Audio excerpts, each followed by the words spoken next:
ঈদ মোবারক guys, সবাইকে আমার তরফ থেকে জানাই ঈদের অনেক অনেক শুভেচ্ছা অভিনন্দন। তো সকালে ঘুম থেকে উঠে আমি এখানে মিষ্টি মুখ নিয়েছিলাম।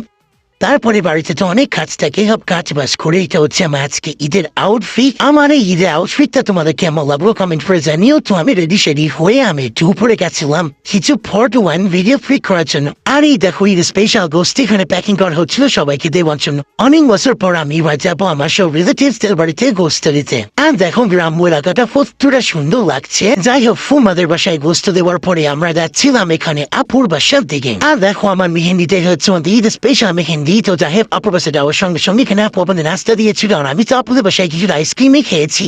এদিকে আমি আর মনে গিয়েছিলাম ছাদে এক চড়ে আমার আপু বাসার সামনে একটা দোকান ভরেছিল ঈদের স্পেশাল। দেখো এই সেই দোকান, মানে এখানে আর কি বেলুন টেলুন ছিল, হাউজাবি বাচ্চাদের খেলাপাতি এইসব কিছু। যাই হোক, আমাদের এখান থেকে সব হয় না, তো একটু ইউনিক লাগলো বিষয়টা। আপু এখানে আমাদের নাস্তা দিয়েছিল, পরোটা গোস্ত যা হয় সেসব কিছুর ক্লিপ আমার ডিলিট হয়ে গেছে। যাই হোক, আমি আবার আইসক্রিম খেয়েছি নাস্তা হওয়ার পরে। আর আকাশটা দেখো গাইস মেঘ করেছি, বাড়িতে সময় প্রচন্ড পরিমাণে ঝড় বৃষ্টি হয়েছিল। যাই হোক, আজকে ব্রতে অবধি